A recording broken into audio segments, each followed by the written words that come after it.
हरिस्तोत्रम्। जगज्जालपालं कचत्कण्ठमालं शरच्चन्द्रभालं महादैत्यकालं नभोनीलकायं दुरावारमायं सुपद्मासहायं भजेऽहं भजेऽहं सदाम्भोधिवासं गलत्पुष्पहासं जगत्सन्निवासं शतादित्यभासं गदाचक्रशस्त्रं लसत्पीतवस्त्रं हसच्चारुवक्त्रं भजेऽहं भजेऽहम् रमाकण्ठहारं श्रुतिव्रातसारं जलान्तर्विहारं धराभारहारं चिदानन्दरूपं मनोज्ञं स्वरूपं घृतानेकरूपं भजेऽहं भजेऽहम् जराजन्महीनं परानन्दपीनं समाधानलीनं सदैवानवीनं जगज्जन्महेतुं सुरानीककेतुं त्रिलोकेकसेतुं भजेऽहं भजेऽहम् कृतान्मानगानं खगाधीशयानं विमुक्तेर्निदानं हरारातिमानं स्वभक्तानुकूलं जगद्वृक्षमूलं निरस्तार्तशूलं भजेऽहं भजेऽहम् समस्तामरेशं द्विरेफाभकेशं जगद्बिम्बलेशं हृदाकाशदेशं सदा दिव्यदेहं विमुक्ताखिलेहं सुवैकुण्ठगेहं भजेऽहं भजेऽहम् सुरालीम्बलिष्ठं त्रिलोकीवरिष्ठं गुरूणां गरिष्ठं स्वरूपैकनिष्ठं सदा युद्धधीरं महावीरवीरं महाम्भोधितीरं भजेऽहं भजेऽहम् रमावामभागं तलानग्रनागं कृताधीनयागं गतारागरागं मुनैन्द्रैः सुमितं सुरैः सम्परीतं गुणौधैर्गीतं भजेऽहं भजेऽहम् फलश्रुति इदं यस्तु नित्यं समाधाय चित्तं पठेदष्टकं कण्ठहारं मुरारे स विष्णोर्विशोकं ध्रुवं याति लोकं जराजन्मशोकं पुनर्विन्दतेनो इति श्रीमत्परमहंसस्वामिब्रह्मानन्दविरचितं श्रीहरिस्तोत्रं सम्पूर्णम्। हरिस्तोत्रम्। जगज्जालपालं कचत्कण्ठमालं शरच्चन्द्रभालं महादैत्यकालं नभोनीलकायं दुरावारमायं सुपद्मासहायं भजेऽहं भजेऽहम् सदाम्भोधिवासं गलत्पुष्पहासं जगत्सन्निवासं शतादित्यभासं गदाचक्रशस्त्रं लसत्पीतवस्त्रं हसच्चारुवक्त्रं भजेऽहं भजेऽहम् रमाकण्ठहारं श्रुतिव्रातसारं जलान्तर्विहारं धराभारहारम् चिदानन्दरूपं मनोज्ञं स्वरूपं घृतानेकरूपं भजेऽहं भजेऽहम् जराजन्महीनं परानन्दपीनं समाधानलीनं सदैवानवीनं जगज्जन्महेतुं सुरानीककेतुं त्रिलोकैकसेतुं भजेऽहं भजेऽहम् कृतान्मानगानं खगाधीशयानं विमुक्तेर्निदानं हरारातिमानं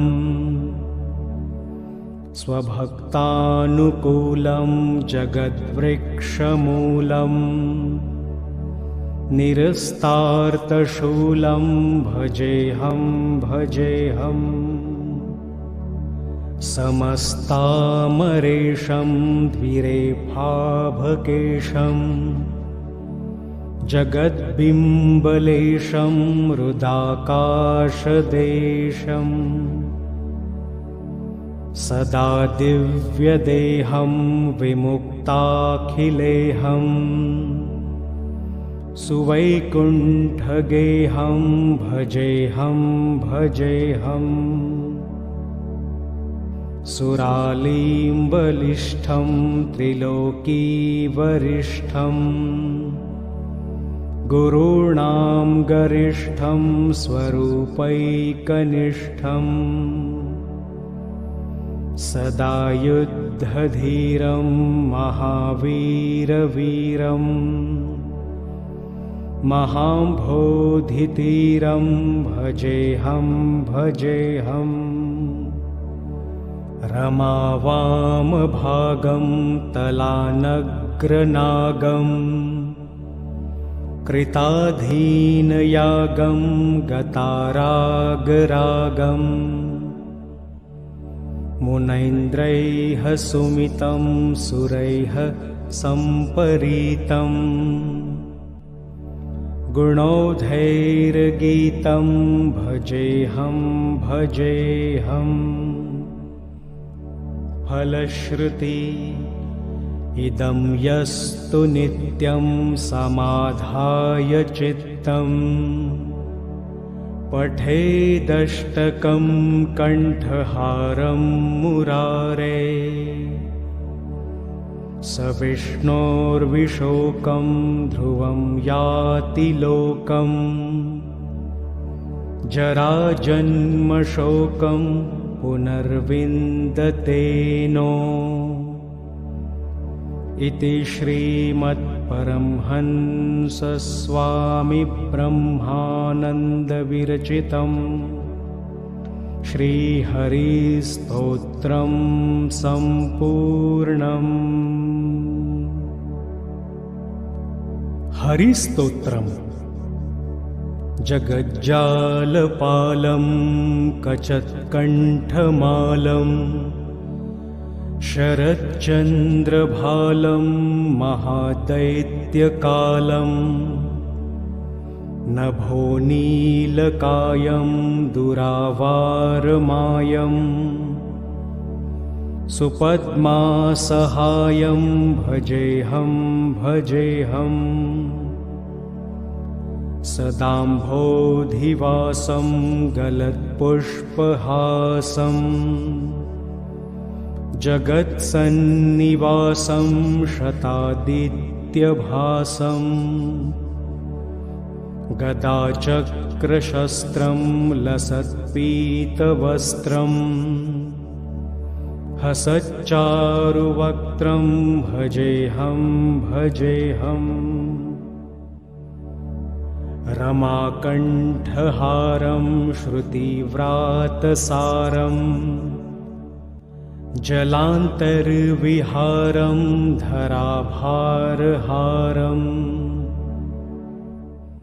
चिदानन्दरूपं मनोज्ञं स्वरूपं घृतानेकरूपं भजेऽहं भजेऽहम् जराजन्महीनं परानन्दपीनं समाधानलीनं सदैवानवीनं जगज्जन्महेतुं सुरानीककेतुं त्रिलोकेकसेतुं भजेऽहं भजेऽहम् कृतान्मानगानं खगाधीशयानं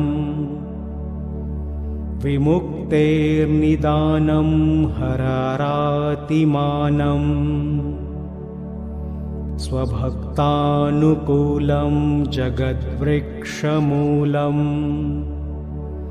निरस्तार्तशूलं भजेऽहं भजेऽहम् समस्तामरेशं द्विरेफाभकेशं जगद्बिम्बलेशं हृदाकाशदेशं सदा दिव्यदेहं विमुक्ताखिलेहं सुवैकुण्ठगेहं भजेऽहं भजेऽहम्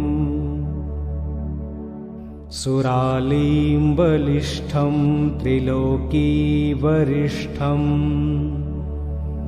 गुरूणां गरिष्ठं स्वरूपैकनिष्ठं सदा युद्धधीरं महावीरवीरं महाम्भोधितीरं भजेऽहं भजेऽहम् रमावामभागं तलानग्रनागं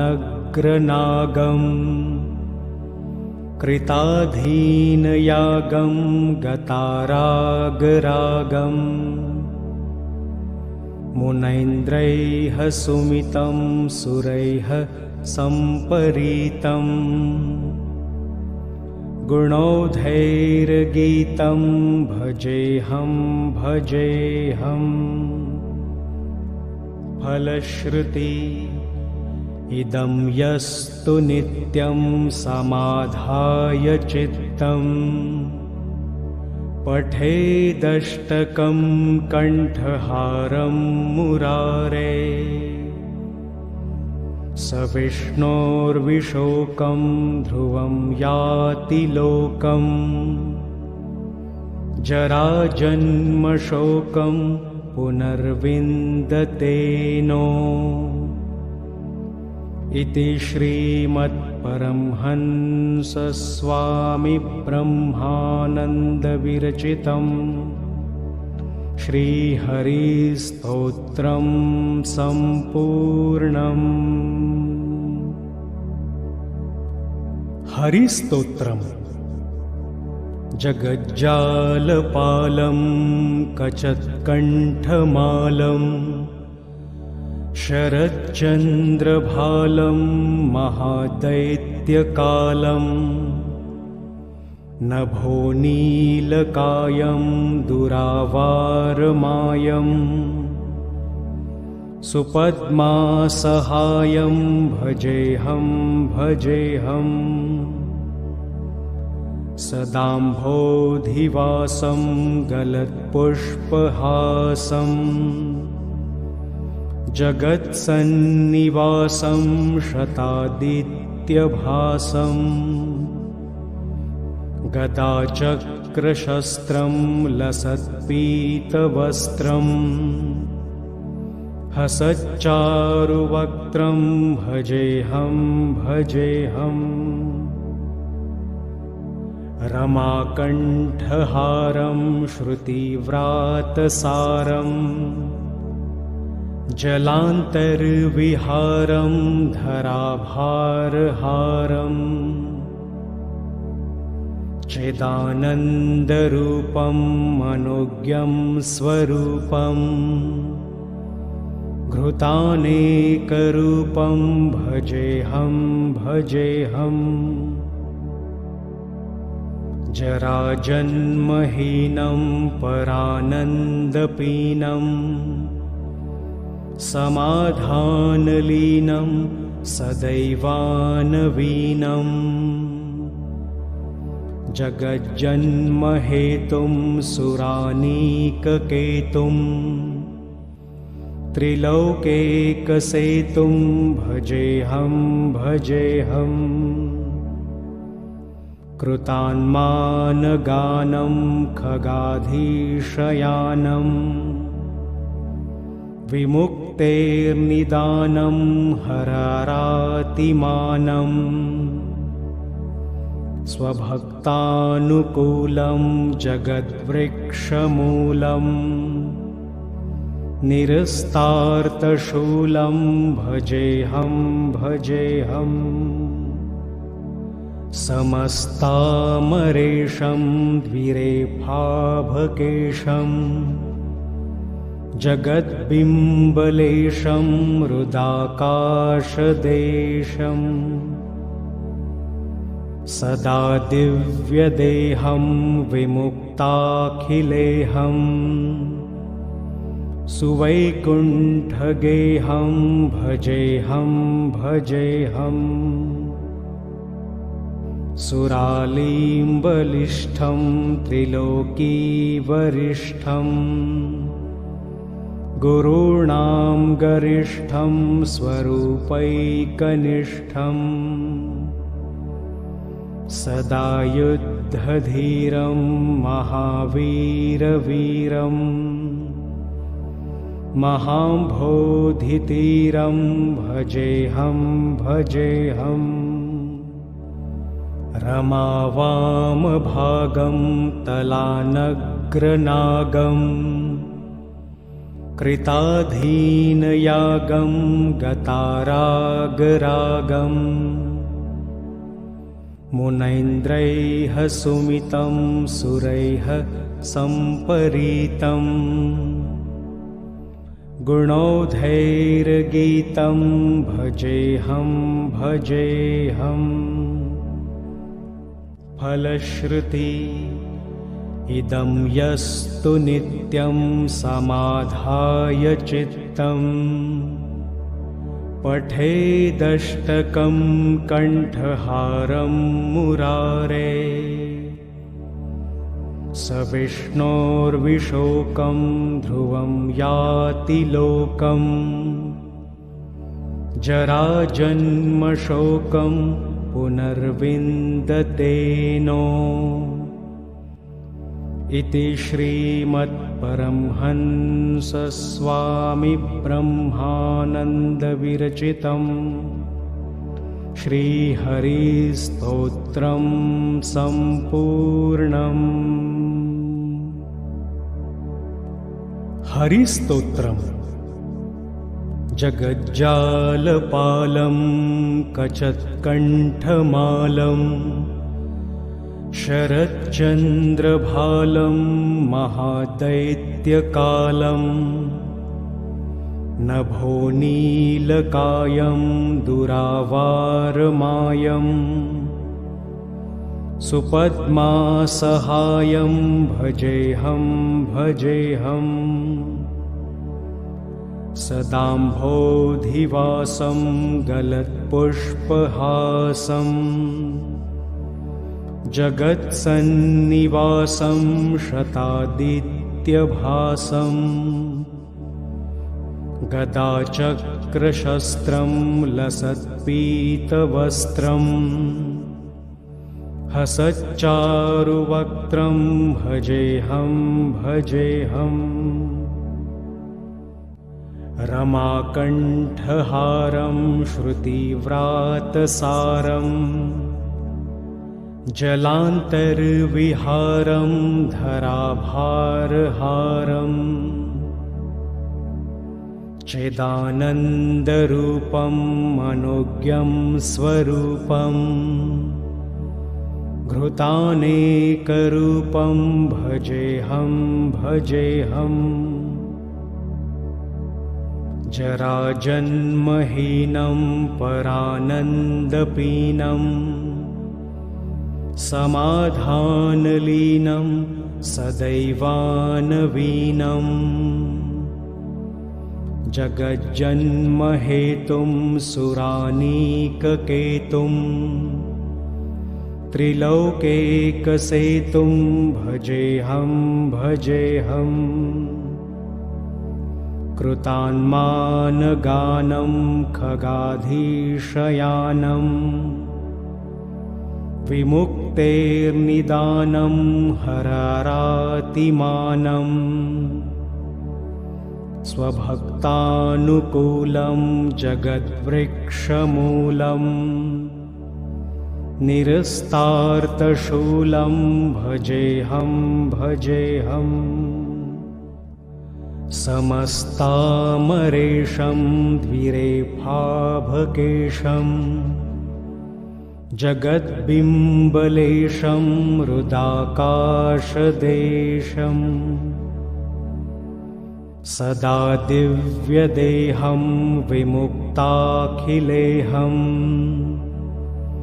सुवैकुण्ठगेहं भजेऽहं भजेऽहम् सुरालीम्बलिष्ठं त्रिलोकीवरिष्ठं गुरूणां गरिष्ठं स्वरूपैकनिष्ठं सदा युद्धधीरं महावीरवीरं महाम्भोधितीरं भजेऽहं भजेऽहम् रमावामभागं तलानग्रनागं कृताधीनयागं गतारागरागं मुनैन्द्रैः सुमितं सुरैः सम्परीतं गुणौधैर्गीतं भजेऽहं भजेऽहम् फलश्रुति इदं यस्तु नित्यं समाधाय चित्तं पठेदष्टकं कण्ठहारं मुरारे स विष्णोर्विशोकं ध्रुवं याति लोकं जराजन्मशोकं पुनर्विन्दते नो इति श्रीमद्परमहंसस्वामिब्रह्मानन्दविरचितं श्रीहरिस्तोत्रं सम्पूर्णम्। हरिस्तोत्रम् जगज्जालपालं कचत्कण्ठमालं शरच्चन्द्रभालं महादैत्यकालं नभोनीलकायं दुरावारमायं सुपद्मासहायं भजेऽहं भजेऽहम् सदाम्भोधिवासं गलत्पुष्पहासं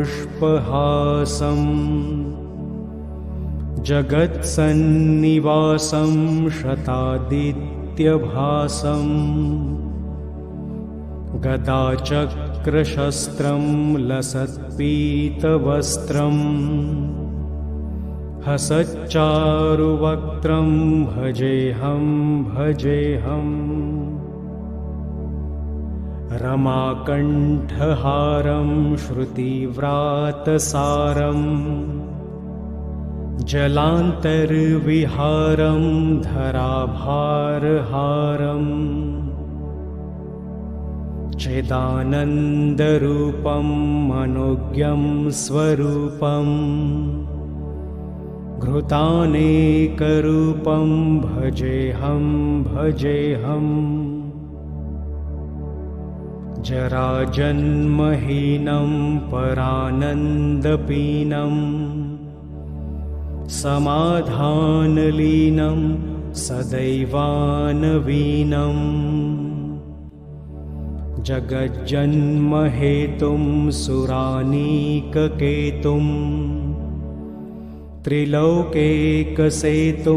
भजेऽहं भजेऽहम् कृतान्मानगानं खगाधीशयानं विमुक्तेर्निदानं हरारातिमानं स्वभक्तानुकूलं जगद्वृक्षमूलं निरस्तार्तशूलं भजेऽहं भजेऽहम्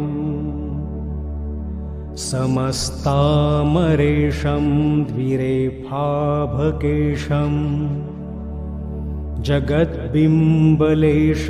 हृदाकाशदेशं सदा दिव्यदेहं विमुक्ताखिलेहं सुवैकुण्ठगेहं भजेऽहं भजेऽहम् सुरालीम्बलिष्ठं त्रिलोकीवरिष्ठं गुरूणां गरिष्ठं स्वरूपैकनिष्ठं सदा युद्धधीरं महावीरवीरं महाम्भोधितीरं भजेऽहं भजेऽहम् रमावामभागं तलानग्रनागं कृताधीनयागं गतारागरागं मुनैन्द्रैः सुमितं सुरैः सम्परीतं गुणौधैर्गीतं भजेऽहं भजेऽहम् फलश्रुति इदं यस्तु नित्यं समाधाय चित्तं पठेदष्टकं कण्ठहारं मुरारे स विष्णोर्विशोकं ध्रुवं याति लोकम् जराजन्मशोकं पुनर्विन्दतेनो इति श्रीमद्परमहंसस्वामिब्रह्मानन्दविरचितं श्रीहरिस्तोत्रं सम्पूर्णम्। हरिस्तोत्रम् जगज्जालपालं कचत्कण्ठमालं शरच्चन्द्रभालं महादैत्यकालं नभोनीलकायं दुरावारमायं सुपद्मासहायं भजेऽहं भजेऽहम् सदाम्भोधिवासं गलत्पुष्पहासं जगत्सन्निवासं शतादित्यभासं गदाचक्रशस्त्रं लसत्पीतवस्त्रम् हसच्चारुवक्त्रं भजेऽहं भजेऽहम् रमाकण्ठहारं श्रुतिव्रातसारम् जलान्तर्विहारं धराभारहारम् चिदानन्दरूपं मनोज्ञं स्वरूपम् घृतानेकरूपं भजेऽहं भजेऽहम् जराजन्महीनं परानन्दपीनं समाधानलीनं सदैवानवीनं जगज्जन्महेतुं सुरानीककेतुं त्रिलोकेकसेतुं भजेऽहं भजेऽहम् कृतान्मानगानं खगाधीशयानं विमुक्तेर्निदानं हरारातिमानं स्वभक्तानुकूलं जगद्वृक्षमूलम् निरस्तार्तशूलं भजेऽहं भजेऽहम् समस्तामरेशं द्विरेफाभकेशं जगद्बिम्बलेशं हृदाकाशदेशम् सदा दिव्यदेहं विमुक्ताखिलेऽहम् सुवैकुण्ठगेहं भजेऽहं भजेऽहम् सुरालीम्बलिष्ठं त्रिलोकीवरिष्ठं गुरूणां गरिष्ठं स्वरूपैकनिष्ठं सदा युद्धधीरं महावीरवीरम् महाम्भोधितीरं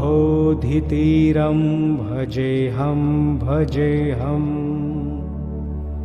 रमावामभागं तलानग्रनागं कृताधीनयागं गतारागरागं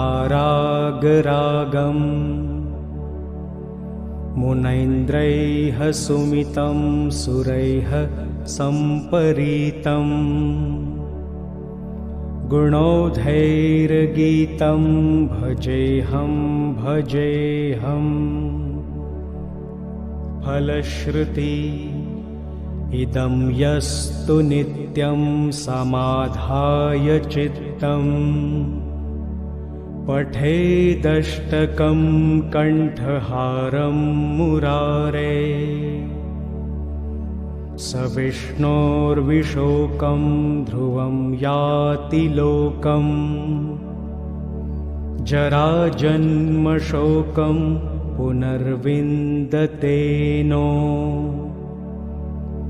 इति श्रीमद्परमहंसस्वामिब्रह्मानन्दविरचितं श्रीहरिस्तोत्रं सम्पूर्णम्।